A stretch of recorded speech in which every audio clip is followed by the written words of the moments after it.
Malgrat ser característica i més coneguda a Catalunya la guerrilla urbana que centrà la seva actuació a Barcelona ciutat i rodalies, existí una important activitat guerrillera a nombroses comarques catalanes. El grup de maquis rural que tingué més ressò popular fou el de Marcel·lí Massana, conegut per Panxo entre el maquis. La comarca del Bages i sobretot el Berguedà i els seus entorns foren les zones on, durant 6 anys, la partida d'en Massana plantà cara al règim franquista.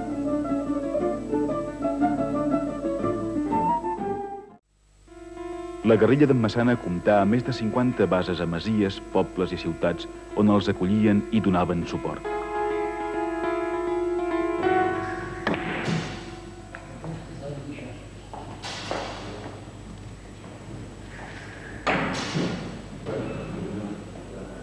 En Panxo rebia informació de militants narcosindicalistes que arriscaven la seva vida alternant els bars que freqüentava la Guàrdia Civil. Tot això, unit a la seva mobilitat, feia en Marcel·lí totalment il·localitzable. Possiblement sigui l'únic grup guerriller de tot l'estat espanyol que mai hagi tingut cap baixa, ni mort, ni ferit, ni presoner.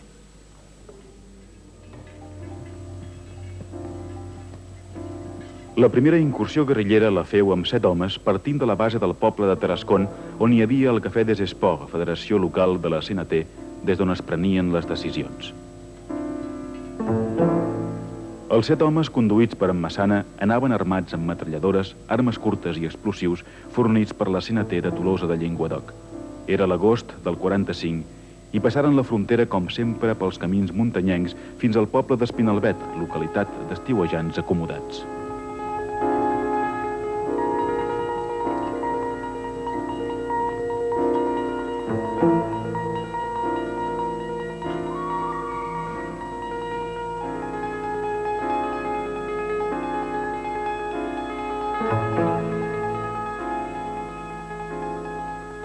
Entraren a l'església on en Panxo, des de l'altar, adreçà un discurs als feligresos que eren allí, tot informant-los que farien una recapta, ja que no era just que mentre uns havien de subsistir amb les cartilles de racionament, d'altres es permetessin el luxe d'anar a estiuejar.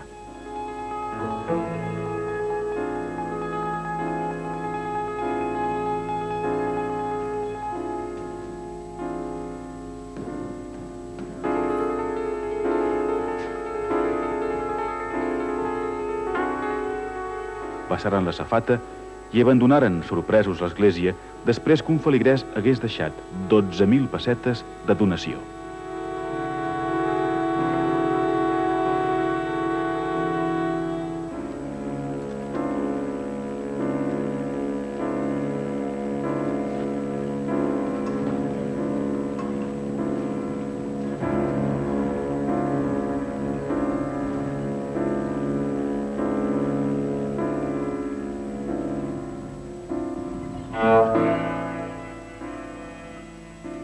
En Massana era un home alt i fort, segur de si mateix, generós i sentimental.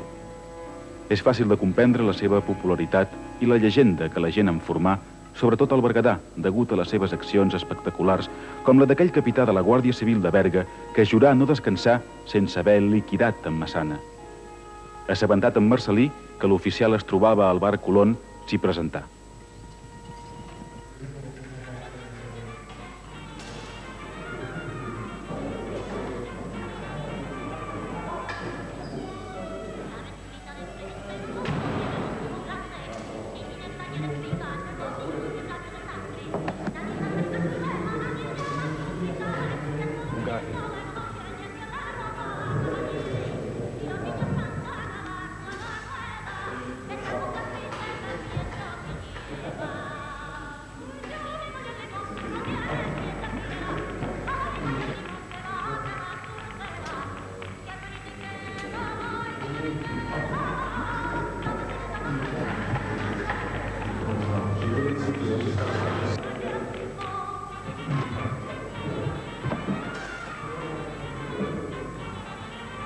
El civil prenia cafè i copa assegut a una taula.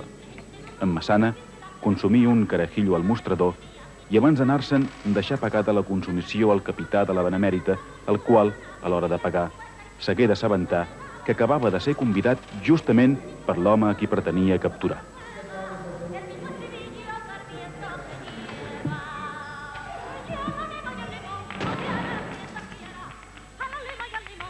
Pocs dies després d'aquest fet, algun berguedà bromista dedicà a l'oficial burlat una cançó a través de Ràdio Andorra, emissora molt escoltada en aquells anys. Seguidamente, y dedicado por Marcelino Massana, al comandante de puesto de la Guardia Civil de Berga. Espérame en el cielo, cariñito adorado, que si Dios te ha llevado, fiel te juro ser yo.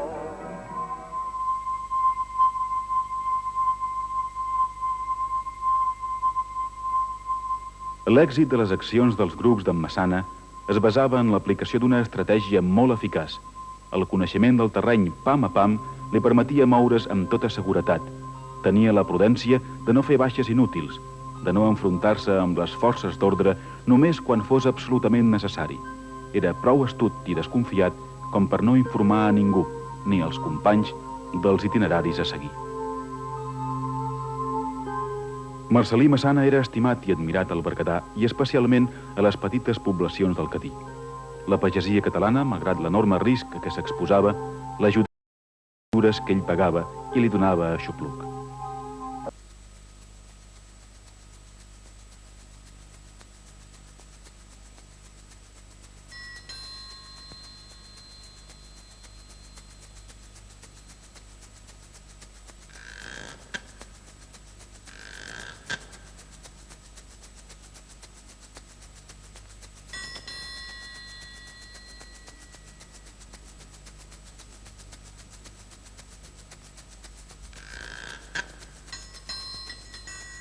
Portat per un accentuat sentit de l'humor, arriscava la vida en situacions banals, però temeràries.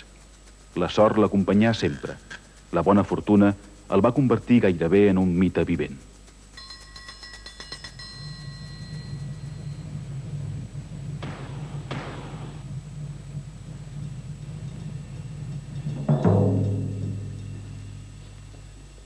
Panxo esdevindria durant 6 anys un malson pels milionaris estraperlistes i franquistes i també pels industrials que, aprofitant-se de la situació, feien treballar de 12 a 14 hores diàries els seus treballadors.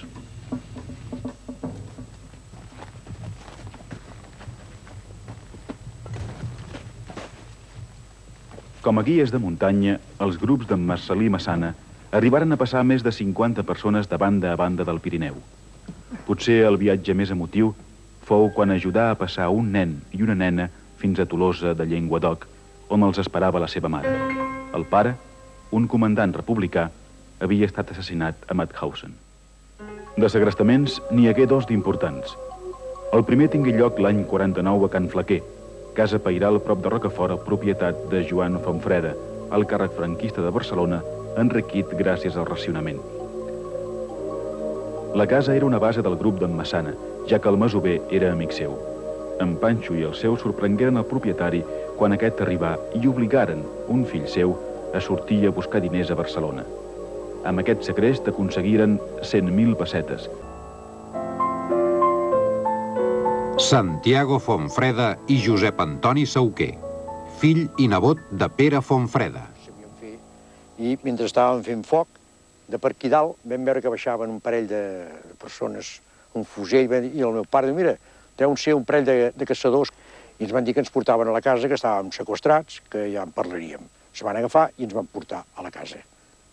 En el meu tio Fonfreda el van tancar, més que tancar, el van deixar en una habitació sentat sobre el llit. Sentíem les converses que tenien entre en Massana i el meu tio Fonfreda. Quines converses eren? Doncs jo plorava molt. Però sí que recordo que cada vegada plorava més quan sentia que li deien 500.000 pessetes i ell deia, per aquesta quantitat ja em podeu pelar aquí mateix. A mi i a tots. I el meu pare em va dir, mira, noi, hem tingut unes conversacions aquí dintre i has d'anar a Barcelona a buscar 100.000 pessetes. Arregla't de la manera que vulguis. No diguis res a la policia, perquè, esclar, si no, aquí... Dins de la masia, segrestats i guerrillers esperaven molt neguitosos. Jo recordo que inclús en Massana va dir, mira, pel disgust que tens, nano, anirà bé. I em va fer beure aigua i vinagre, tot d'un glob, a fi efecte que anés, que orinés. I, vaja, doncs, així ens va anar. Jo vaig donar els cèntims al meu pare i el meu pare els va donar a en Massana. I el meu pare li diu, escolti, jo pot comptar els cèntims? Diu, no. Diu, les pessetes regalades, diu, no es compten. I llavors ens va donar 1.000 pessetes, 500 pessetes que el meu pare havia guanyat jugant a cartes a la nit i 500 pessetes pel viatge que poguéssim anar a Barcelona tranquil·lament. Un mes després, prop d'allí, el grup d'en Panxo s'havia aixoplugat al mas Casasaies, habitat per uns masovers de la CNT.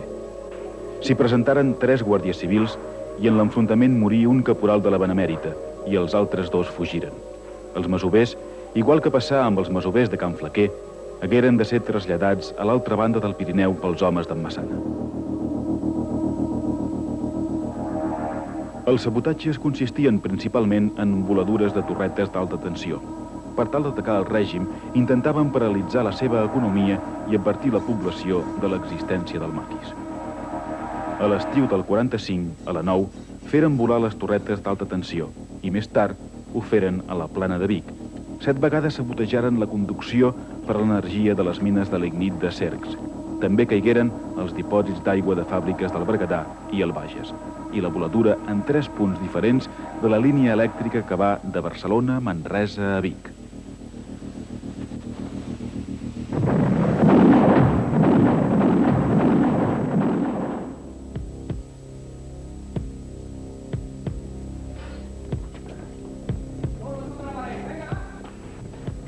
Els atracaments anaren dirigits sobretot a industrials i addictes al règim. Així, a Malanyeu, expropiaren a un ric requeter. A Sant Corneli de Fígols, comandats per Ramon Vila Capdevila, requisaren els cafès al juny del 48. Assaltaren les oficines de les mines de lignits de Cercs i el 47 fou igualment assaltada la fàbrica tèxtil de Senglars Hermanos de Vià.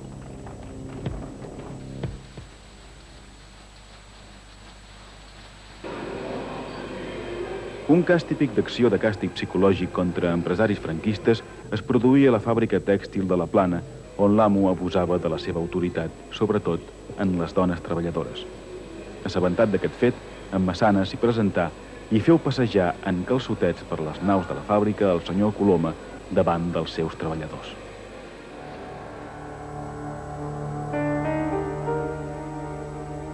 Les muntanyes de l'Alt Berguedà i la Serra del Cadí no estarien controlades definitivament per la Guàrdia Civil fins al 1950.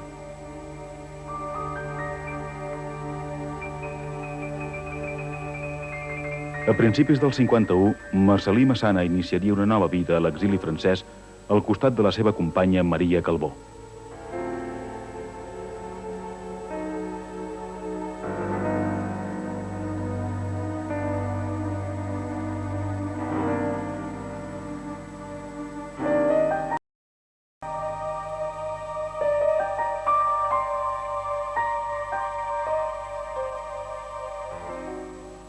No tornà a Barcelona fins al 79, en què fou entrevistat per diverses publicacions i diaris del país. En Massana, home d'inequívoca catalanitat, restà sorprès i disgustat per la castellanització de Barcelona, fins a tal punt que es negà a donar propines als taxistes i cambrers que li parlaven en castellà.